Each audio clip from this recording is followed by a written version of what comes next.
ڕوودەکەمەوە ئافرەتانەی بە تایبەت پیاوانیش دەڕۆن بەڵام زیاتر ئافرەتان کە دەڕۆن بەلای ساحیرەکان کە ئینسانیەت و مرۆڤایەتیان لەدەست داوە، ڕەحم و بەزەی و ویژدان و ئینسانیەتیان لەدەست داوە. پێیان دەڵێم چەندەها کەس ژن و پیاو کچ و کوڕ بەهۆی ئێوەوە لە زەواج مەحروم بوونە، لە پرۆسەی هاوسەرگیری مەحروم بوونە چونکە سیحرتان لێیان کردووە. بۆی فڵان کەس ژن نەهێنێ. بێدین و ساحیری وا هەبووە هەڕەشەی لە گەنج کردووە دیتی تۆ ئازای ژن بێنە، بزانە چۆنت بەسم.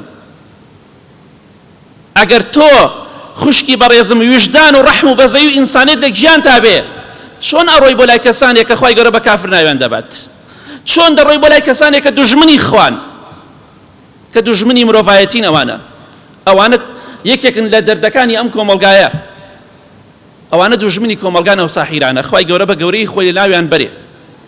بۆیە چەندەها گەنج بەهۆی تۆوە، بەهۆی سیحرەکەی تۆوە لە پرۆسەی هاوسەرگیری دواکەوتووە، زەواجی دواکەوتووە، تەمەنێکی زۆری هەیە دێتە سەر مارە بڕین نابێت، کەسی بەدڵەوە ناچێ، هۆکارەکەی تۆی. وا دەزانی خوای گەورە ئاگای لە تۆ نییە کە تۆ ئەم زوڵمە گەورەت کردووە، با ئەو کەسە با ئەو ئافرەتە ئەو پیاوە نەزانێت تۆ سیحری لێ کردووە، خوا دەزانێ، خوا هیچی لێ بزر نابێ. يعلم السر وأخفى. زان أخفى چییە؟ سر نهێنیە. ئەخفا زانی چییە؟ واتە خوای گەورە عالمە.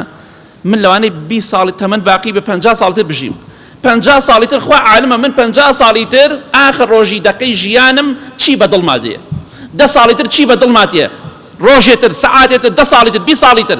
خوا ئاگادارە لەوەی کە لە مۆلا چی بەدڵی منادێ و چی لە ناو دڵمدایە. ئەو خوایی چی لێ بزر نابێ. بۆیە چەندەها دایک و باوک دەگرین، ڕۆژانە دەگرین بۆی کە کچەکەیان شوو ناکە، بۆی کوڕەکەیان تەمەنی چۆتە سەر و ژن ناهێنێ. دڵخۆش مەبە، گریانی ئەو دایک و باوکە ڕۆژێک دێت تەخت و عەرشی تۆ لە ناوە بات. دوعای ئەوان، پاڕانەوەی ئەوان کە سەبەب و هۆکاری زەواجی ئەمانە کە نایکەن کچەکانیان کوڕەکانیان، کێ خوایە سەبەب و هۆکارەکەی لە ناو بەرە، خوایە وای لێ بکە وای لێ بکە. بۆیە دڵخۆش مەبە. سحرت لە فڵان کەس کرد، لە زەواج لە شوکردن و لە ژنهێنان مەحرومت کرد، خوای گەورە لە بەهەشت مەحرومت کە، خوا لە خۆشی و شادی دنیا و قیامەت مەحرومت کە. پێت ناخۆشم دوعانە دەکەم، بەڵام دڵنیا بە ڕۆژانە هەزارە دوعای ئاوات بۆ دێ. دڵنیا بەلەوە ئەم هەموو کچە داماوە ماونەتەوە حەزیان لە زەواجە، ئەم هەموو مجریمە ڕێگریان کردووە لە شوکردنی و ئافرەتانە و ژنهێنانی و کوڕانە.